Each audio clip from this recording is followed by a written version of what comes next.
On se retrouve aujourd'hui pour bosser sur une petite Sherco 50 cm3, donc une petite 50 à boîte. C'est la moto d'une amie qui nous l'a laissée pour qu'on lui fasse du coup les quelques petites réparations et petits entretiens qu'il y a à faire dessus.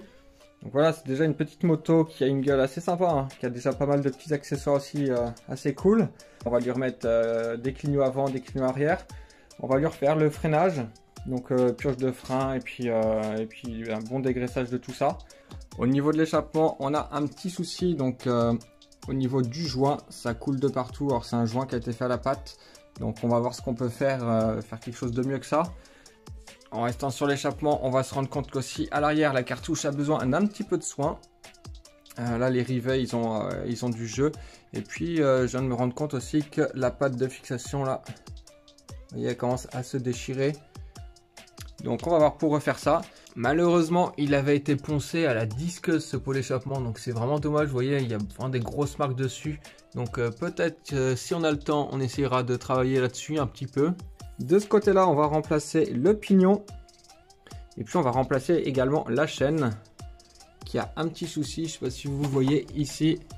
Hop, on a un attache rapide ici et un deuxième ici. Donc voilà, on lui fera également sa vidange de boîte.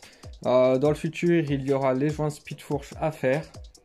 Et puis pareil, dans le futur, il y aura, je pense, de l'amélioration au niveau de la carburation. Là, on est sur un carbu de 21 alors qu'on est sur un cylindre en 50 cm3. Donc je pense qu'il y a un peu trop de carburant qui le gave. Et puis le petit filtre à air qui n'est pas top. Alors pourquoi pas remettre en fonction la boîte à air avec un carburateur peut-être 17.5 ou 19. S'il y a parmi vous des pros de la 50 cm3 là et du moteur AM6, n'hésitez pas à me dire en commentaire. En fait, ce genre de config là, on est sur un top 50 en haut moteur, carbu de 21. Et puis le pot d'échappement, alors je sais pas, je ne connais pas la marque. La cartouche, c'est une Voga. Donc n'hésitez pas à nous dire quelle est la configuration optimale là-dessus. Là, je pense de toute façon un carbu 21, c'est beaucoup trop gros pour un 50 cm3. Et puis même à la roulée, on sent que ça gave beaucoup trop. Et puis au niveau consommation, il y a peut-être moyen de gagner en mettant un petit carbu plus petit. Donc vous l'avez compris, cette photo n'est pas nous, mais il va y avoir quelques petites vidéos qu'on va pouvoir faire dessus, du coup sur les différentes réparations qu'il y aura à faire. Et pour ceux qui connaissent la chaîne, vous devez vous demander où est Armand. Et ben Armand, il est à l'école là, à l'heure où je tourne le début de cette vidéo. Et oui, le stagiaire peut faire la vidéo tout seul. Moi j'ai trop de travail en ce moment.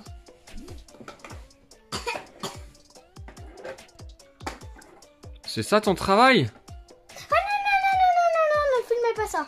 Alors pour commencer, je voulais déjà travailler sur la transmission, mais pour se mettre à l'aise, je vais la mettre, je vais la caler sur son cadre. Donc il faut que je puisse mettre une béquille d'atelier en dessous. Mais avec le pot passage bas, c'est pas facile. Donc dans tous les cas, de toute façon, il faut que je travaille aussi sur le pot d'échappement. Il va falloir refaire le joint et puis il va falloir refaire une fixation à l'arrière. Donc je vais le déposer pour pouvoir poser la machine correctement, bien la caler et pouvoir commencer le travail sur la transmission. Alors déjà ici, gros problème. Alors peut-être que la fuite qui vient de l'avant, ça vient aussi d'un peu de ça. Là c'était monté en force. Si on le pose juste comme ça sur la fixation, on tombe même pas en face. Là il y a presque 6 mm d'écart. Donc déjà l'échappement était monté en force. Et ça c'est vraiment pas cool. Surtout sur un 2 temps, ça vibre tellement que c'est vraiment pas cool. Donc ça il faudra bien qu'on refasse. De toute façon dans tous les cas, je pense qu'on va refaire la patte ici. Faire quelque chose de plus joli. Parce que là ça me plaît pas.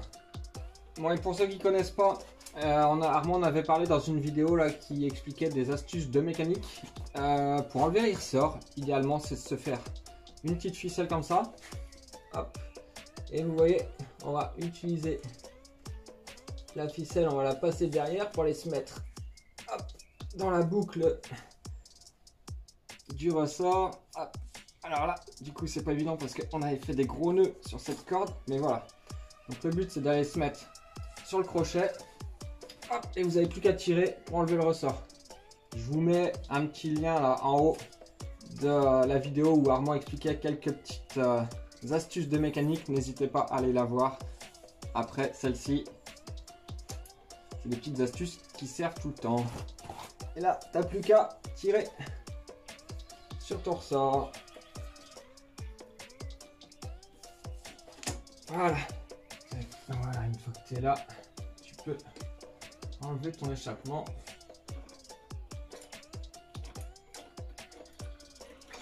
Hop là. Voilà. Comme je vous disais, on est un peu gras en carburation, on est même très gras, on la gave beaucoup trop hein, cette moto. Le carbu de 21, il va falloir qu'il descende parce que là, quand on voit que c'est trempé comme ça dans l'échappement, il y a la moitié qui n'est pas cramée. Ah oui, ça pue l'essence en plus, donc il va falloir régler ça aussi.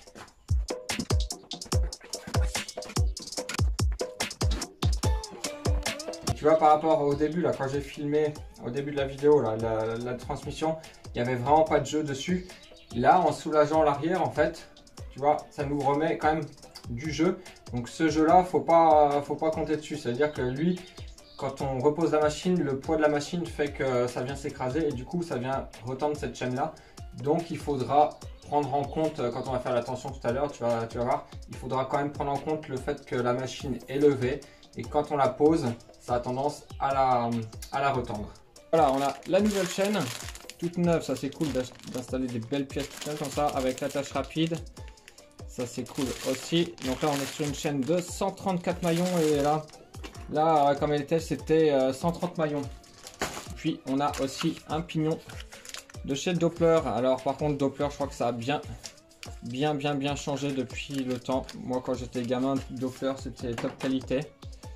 Là on se retrouve sur un pignon, alors la matière en elle-même elle est top, mais bon le traitement qui est fait dessus, autant rien faire parce que vous voyez il y a la moitié qui s'est barrée, donc c'est, bon, allez, on va dire que c'est le tuning hein, mais c'est quand même dommage de recevoir des pièces neuves où il y a déjà tout qui se barre dessus hein, c'est vraiment quand même vraiment bien dommage, mais bon c'est pas grave, on va monter ça et puis c'est parti. Hop là, allez.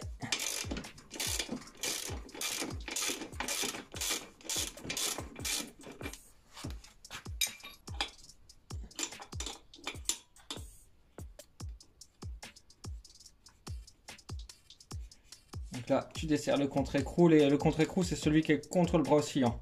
Tac. Et ensuite, après, tu n'as plus qu'à revisser la vis. Alors, une fois que c'est desserré, tu peux le faire à la main. Et je fais de l'autre côté. Le contre-écrou qui est déjà desserré. Le fait d'avoir desserré d'un côté, ça a détendu ici. Voilà. Voilà, donc là, tu es bien détendu. Et normalement, tac, l'épingle là. Hop, voilà, tu vois, elle peut sortir correctement. Hop, donc, tu défais ton maillon rapide. Hop là, oh, et en plus il est complètement grippé celui-là, regarde. Tu vois le point dur là qu'il y a dans la chaîne. Regarde. Normalement ici là, sur cet axe là, ça devrait pouvoir pivoter. Là, on est complètement grippé. Allez. Et puis une fois que c'est comme ça, et ben, hop, tu sors tout. On va pouvoir défaire le pignon qui est à l'avant. Alors pour le pignon, hop, donc c'est un circlips. Hop, à écarter. Alors forcément, on n'a jamais la bonne pince pour ces... Ah si, c'est bon. Donc n'hésite pas à t'équiper avec des pinces comme ça. Avec des pinces qui écartent, mais aussi tu as des pinces qui resserrent. Parce que ces circlips-là, tu as dans les deux sens. Donc là, c'est un circlips qui s'écarte. Hop, tu l'enlèves. Tant qu'on est là, on va en profiter. On va mettre un petit coup de nettoyage. Hop, petit coup de nettoyage. Pour ça, tu prends la brosse à dents d'Armand. Hop. Et puis tu frottes.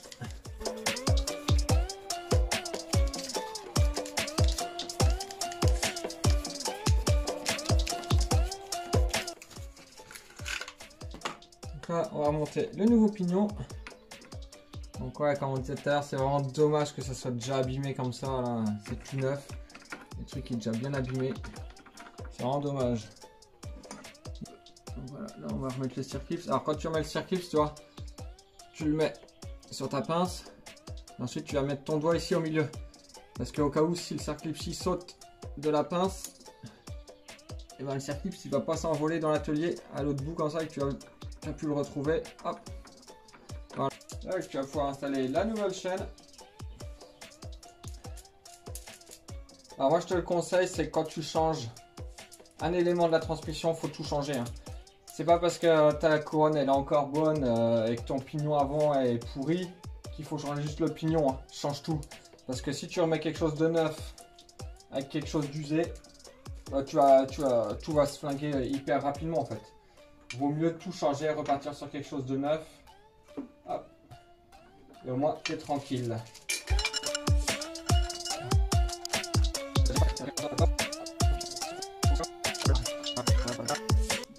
Hop là, pas bouger. Donc, ce que je vais faire déjà, avant d'aller m'amuser à couper la chaîne ou quoi que ce soit, je vais y mettre son petit attache rapide. Donc là, tu vois que la chaîne, elle est beaucoup trop grande. Et pour le moment, on va la garder comme ça. Tu vas voir pourquoi. Hop. Alors, généralement, là où il y a des écritures, c'est côté extérieur. Si tu n'as pas d'écriture, il y a peu importe. Mais s'il y a des écritures, mets-les sur le côté extérieur. Hop. Et donc la graffe, tu la mets avec ce côté-là vers l'avant du véhicule. C'est-à-dire qu'elle va être comme ça sur le haut. Elle va tourner comme ça. Hop. Je sais pas si tu vois bien ce que je veux te dire. Mais de toute façon, généralement, c'est écrit sur les boîtes de chaîne. Hop. Donc ça, tu places ça comme ça.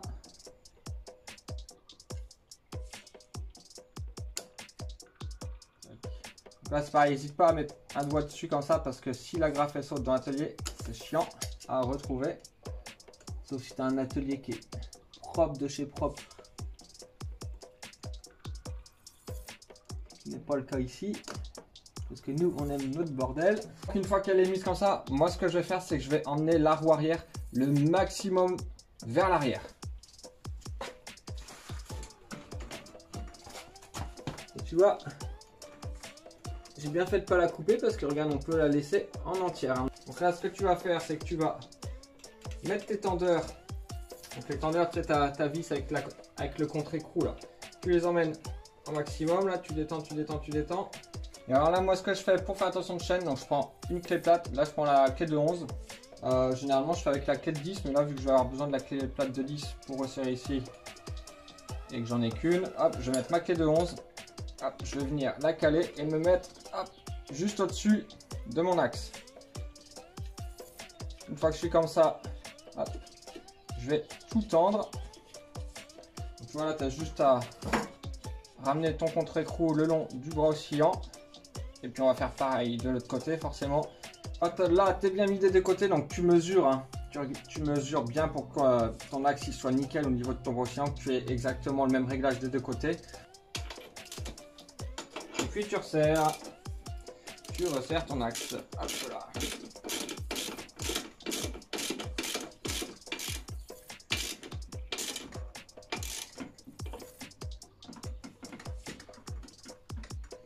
Une fois que ton axe il est resserré, tu contrôles que tu tournes librement. Tu as le même écart des deux côtés.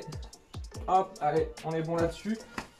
Tu vois, là tu as un bon jeu à mon avis. Donc une fois qu'elle va être déposée au sol, tu refais un petit contrôle. Idéalement entre quand tu mesures ici, là, ça s'appelle la flèche de la chaîne.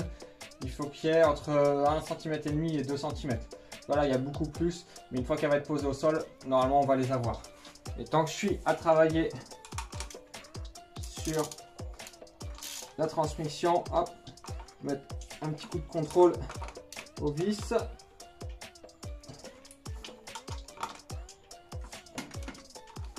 Donc là, il ne faut pas y aller à fond non plus parce que c'est quand même des vis en acier dans une jante en alu.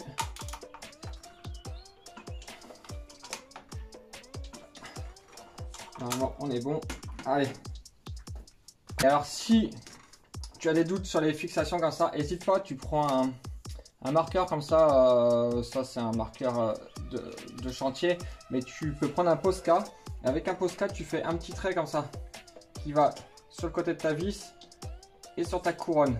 Tac, tu fais des petits traits à chaque vis. Comme ça, quand tu veux voir s'il y a un problème, si ça s'est desserré ou pas, tu as juste à mettre un petit coup d'œil et tu vois tout de suite si la vis est desserrée parce que le trait, du coup, les deux traits, celui qui est sur la vis et celui sur la couronne, ils seront séparés. Donc ça, c'est une petite astuce. Ça fait pas forcément très joli, mais pour ceux qui roulent beaucoup ou ceux qui font de la compète, généralement, faut le faire. Une fois que vous allez avoir roulé un petit peu, le top, c'est quand même de refaire une tension, de contrôler la tension de votre chaîne, parce que le fait de rouler un petit peu, voilà, les pièces vont se mettre, vont prendre leur place. Et donc, il se peut qu'elles se détendent un petit peu. Donc ça, c'est complètement normal. Donc à contrôler, vous faites aller un petit trajet 30-40 bornes à peine. Et puis, vous recontrôlez ça. Cette vidéo sur la transmission d'une 50 à boîte est terminée. Je vais vous laisser là-dessus. Il y aura d'autres vidéos forcément parce que comme vous avez pu le voir et entendre au début de cette vidéo-là, il y a pas mal de petites choses à reprendre, pas mal de petites choses à faire. On vous filmera sûrement pas tout parce que les graissages d'axes et les resserrages de vis, c'est pas bien compliqué. Mais voilà, tout ce qui va être intéressant, on va vous le refilmer. Là, on va faire les purges de frein. Donc frein avant, frein arrière avec nettoyage des disques et nettoyage des plaquettes. On va regarder comment ça se passe. On vous fera aussi une petite vidéo sur le montage des clignotants avant et arrière. On croise les doigts pour que le faisceau soit en bon état, mais normalement c'est un faisceau presque neuf là qui est installé dessus. Donc normalement on devrait s'y retrouver assez facilement, juste qu'il va falloir qu'on fabrique des petits supports sur l'avant pour les fixer. Et puis voilà, il y aura aussi une vidéo je pense sur le pot d'échappement. On va essayer de refaire quelque chose de propre avec ce pot d'échappement. Là je l'ai calé ici. Hop, voilà le pot. Dans tous les cas, moi ce que je te demande c'est de t'abonner à la chaîne si tu veux voir la suite. On a aussi plein d'autres vidéos avec Armand, là, le petit mini wheeling. On a plein de vidéos qui concernent les pocket bikes, les dirt bikes, mais aussi le BMX. Donc n'hésite pas à t'abonner à notre chaîne, ça fait toujours plaisir. Et puis moi je te dis à la semaine prochaine, dimanche 8 h, c'est chez nous. Allez, salut!